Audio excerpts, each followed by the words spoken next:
समयर परिवर्तन अन्यर आखिरे लुह देउथिबा लोक माने जानी रखिबा उचित जे तम मानक पाखरे भी दुईटा आखि अछि।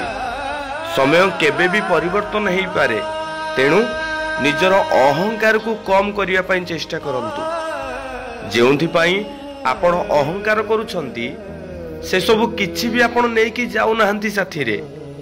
आपण को जन्म देले जणे, शिक्षा देले आउ जणे, आपण को मसाणी को नेले अन्य जणे, किछि जनक कांधरे आपण मसाणी जाउछंती। जेउंथि पई आपण लोभ करूथिले से संपत्तिर भागीदारी हेले आउ जणे। एते सब जानिबा परे राग अहंकार करी समाज को कौन आपण शिक्षा दउछंती। किछि जदी नेकी जीवाकू चाहुछंती साथी रे, राग को कंट्रोल करिबा सिखंतु, अहंकार को दूरेइबा को प्रयास करंतु। केवल करिथिबा कर्म आपण को साथी रे जाए। जेउ कर्म पाई गीता भागवत रामायण रे जुग जुग पाई इतिहास बनी रही जाए। जदि आपण भल कर्म करिवे ना, निश्चिंत आपण इतिहास बनी जिवे।